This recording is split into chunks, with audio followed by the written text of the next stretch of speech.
স্ত্রীকে নিয়ে ঘুরতে বের হয়েছিলেন স্বামী। বের হয়ে নিজের গাড়িতে করে তাকে নিয়ে যান নির্জন এক জঙ্গলে। পরে পাইপ দিয়ে গাড়ি থেকে পেট্রোল বের করে বোতলে ভরেন ওই স্বামী। এক পর্যায়ে স্ত্রী গাড়ি থেকে নামলে তার শরীরে পেট্রোল ছিটিয়ে আগুন ধরিয়ে দেন এই পাষণ্ড। আর সেই আগুনেই ছটফট করতে করতে মারা যান পরকীয়া প্রেমের স্ত্রী। আচ্ছা, লাস্টে ক্যাপশনটা কি ছিল? যে আজকের মেয়েরা তার হাজব্যান্ডের কাছেও সুরক্ষিত না।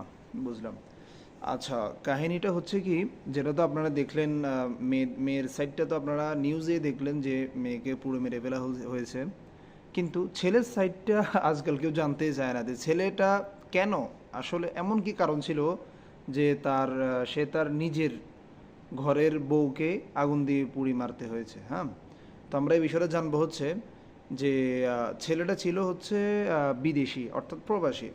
তো সে তার রক্ত ঝরানো টাকা ইনকাম করে সে দেশে পাঠাইছে, আর বউ ওই সমস্ত টাকা নিয়ে অন্য ছেলের সাথে পরকীয়া করতেছে, অর্থাৎ তার সাথে শারীরিক সম্পর্ক করতেছে, তার সাথে এদিক সেদিক করতেছে। এগুলো তো আপনারা বুঝিনি, ভালো বুঝেন, যেগুলো বর্তমানে দেশে খুব বহুল প্রচলিত।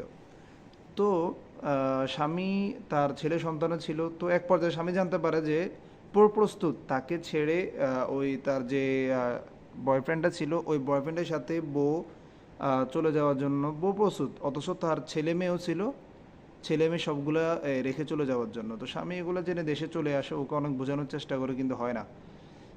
তো অনেক হ্যারাসমেন্ট হওয়ার পরে, সামাজিকভাবে সব কিছুভাবে হওয়ার পরে শেষ পর্যন্ত স্বামী কোনো রাস্তা খুঁজে পায়নি। তো এমন কাজটা করছে। ঠিক আছে, তার কাজটা ঠিক ছিল না।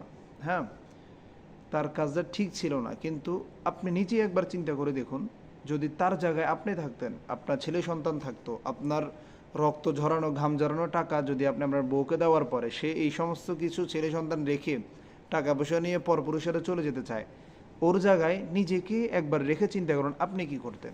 ঠিক আছে, তবে ছেলের আমি এটা বলছি না যে সে যেটা করছে এটা ঠিক, এটা অ্যাবসলিউটলি খারাপ, কিন্তু একটা বিষয় দোনোটা সাইড জানা দরকার। হ্যাঁ, এই সাইডে মেয়ে কি করেছে, ওই সাইডে ছেলে কি করেছে, দোনোটা জিনিস জানা দরকার।